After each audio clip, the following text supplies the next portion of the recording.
Mbote Nabino Balandi émission Nabino aussi bo komi ba fidèle mbela ya peuple tozali penza na esengo mingi ya ko yebate bo zwami wana po ya kolanda moko ya ba magazine Nabino ou ezali ko sunga bino na ba thématique ebele pour apprendre beaucoup de choses et tokomi na mois de mars et toujours dans cadre il y a mon objectif il y a émission Nabino mbela ya peuple tozali wana bongo pona kotalisa Nabino ba téléspectateurs nabiso boni la femme congolaise mérite d'être respectée, ça c'est d'une manière d'ailleurs générale, vous le savez bien puisque en mois de mars nous sur le chiquier international bien sûr on nous parle de la journée internationale de droits de la femme.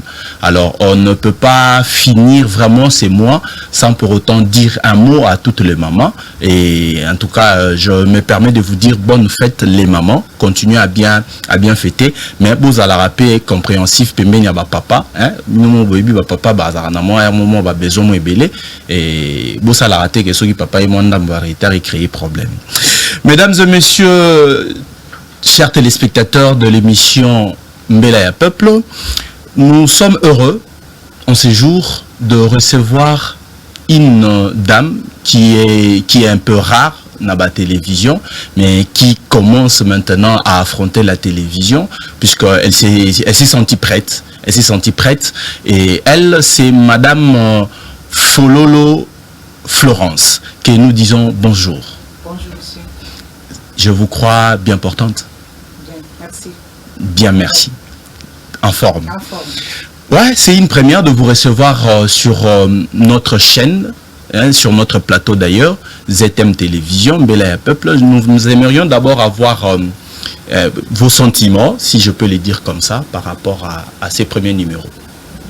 Merci mon frère pour l'appel et je suis vraiment très contente de m'inviter sur votre chaîne de télévision et de parler vraiment de la femme comme c'est notre mois de mars qu'on nous a accordé pendant tous les 12 mois que nous avons.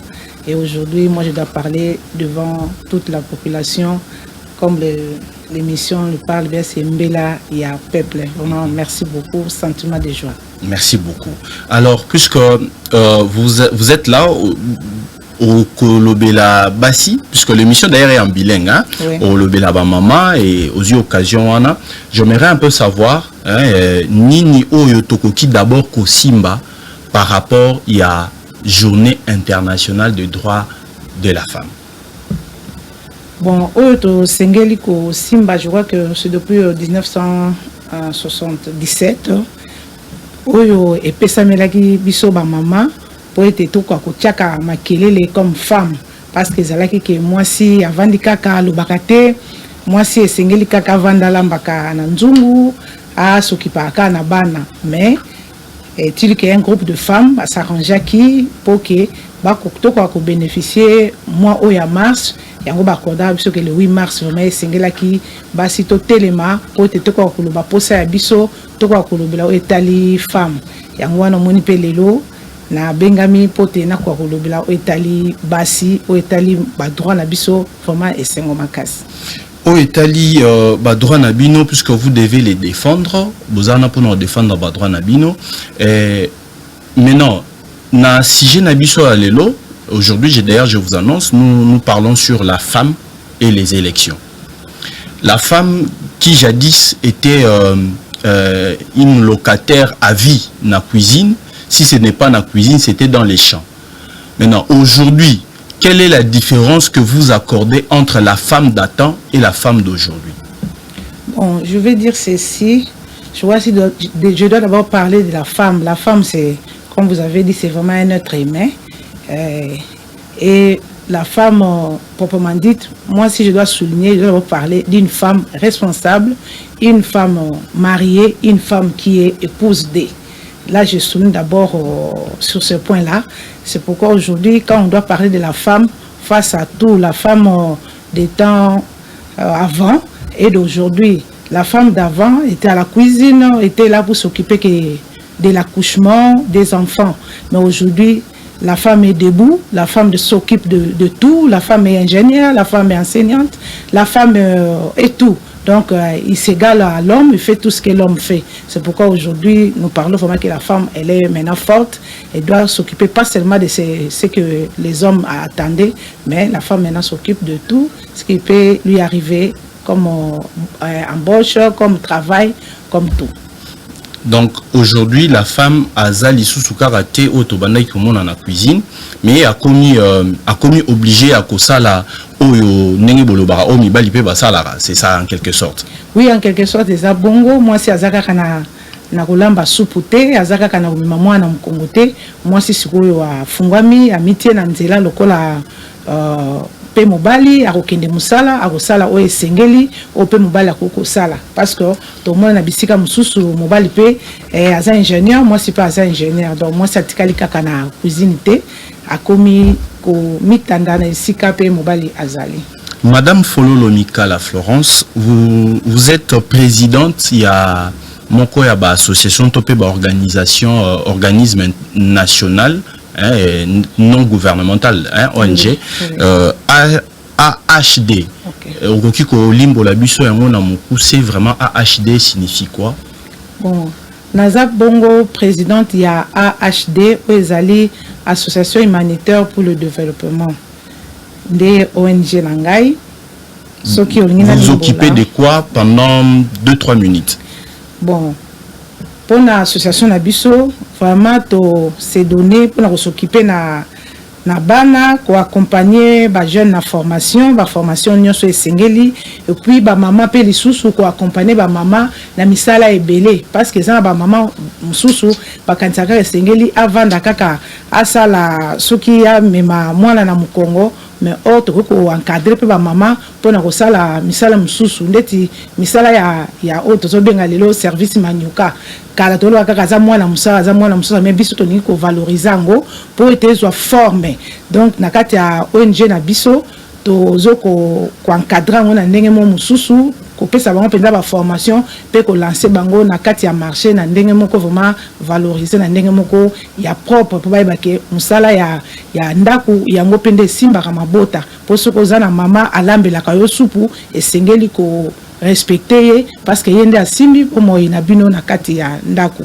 Donc moi misala wana tozo meka ko salisa na ba mama pe to lingi to former penza jeunesse na biso pour te balongwa na mabungi o bazana ngo ya ko melaka ba n'importe quoi mais sengeli to tia bango na misala maboko ya ngone ko salisa bango pour l'avenir na bango. Merci beaucoup. Alors, déjà, tant aux alliés présidentes, il y a moko ya ba association, moko ya ba organisation, au bozali koluka kosunga bilenge, kosunga bana, kosunga ba maman, ainsi de suite, pour que ba kozwa tina na kati ya société. Je ne sais pas, avec vos moyens que vous avez aujourd'hui, si même botier amonyo sopona kosunga bana wana, kosunga ba maman wana, je ne crois pas que Borosili ça pour ça. Il y a ba maman nyonso topé ya bana nyonso o bazali désœuvré dans la société quinoise précisément. Alors, quel autre moyen vous pensez ou vous préconisez pour bien défendre les causes ya bana wana topé ya ba maman wana ou encore pour les valoriser? Bon, naransi na bandeko ba landa biso na kati ya ba organisme ezalaka pasi parce que toti ya ba cotisation na biso moko ya ba membre ko salisa biso pe na ba moyen mususu tokoki ko senga libanda ya ONG na biso ko kende ko beta ba porte par-ci par-là pour tozwa moyen ya ko encadrer bana ba biso to lingi ko encadrer mais zaka capacité parce que zalara que ba membre ngo bozala bango lelo ba ko contribuer lo ba ko contribuer te mais tozo sala ke tokoka ko sala pe koma ko senga ba aide extérieure ata kaka libanda mboka te kaka na mboka na biso ba ko salisa biso pe ba ya mitema ma pe bazali o ba ko bimanete ba membre moko d'honneur oyo ba zana posa ko salisa organisme na biso nde ba wana nde to contactaka pona ko salisa biso to répondre na posa ya ONG na biso. Merci beaucoup. Maman Florence Fololo, comme il m'a appelé Fololo. Nini, ce qui bazali kolobela lelo sur la femme devant la scène politique. Puisque aussi au Talissi commence que moi si azali di sous-souté oyo azali kaka na marambo nyoso ti kolobawana et que la femme aujourd'hui doit se mettre aussi sur la table à même égalité que les hommes. Alors la femme politique, ça vous dit quelque chose?